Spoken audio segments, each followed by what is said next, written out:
So here are some ways in which person can avoid cultural and communicative mistakes in my culture, which is the Indian culture. So firstly, let's talk about personal space.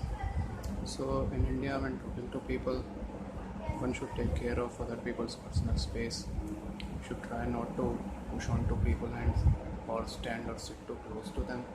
You should try to maintain a distance of at least 1.5 feet during meetings or meetups. So taking care of personal space is important. And secondly, as we know, India is a secular country, so we should avoid talking about religious things in India, as you might not know, and you might offend some person, as there are people of so many religions in India, so we should not talk about religious things or any other controversial thing. And so we should take care of personal space and religious controversies.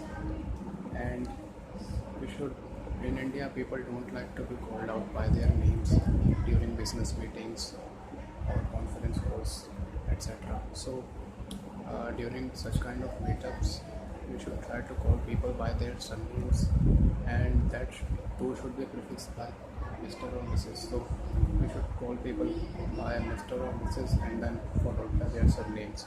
We should avoid calling them directly by their names, as this might offend some people.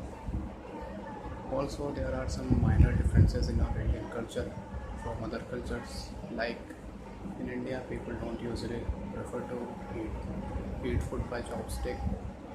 People like to eat food by spoon, by using spoons or forks, and chopsticks are not much in use here.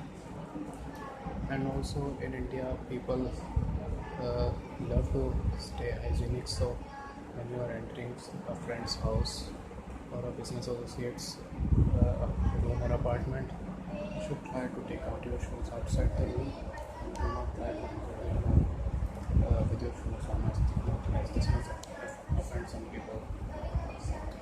So these were some of the cultural and communicative mistakes which I talked about for my Indian culture.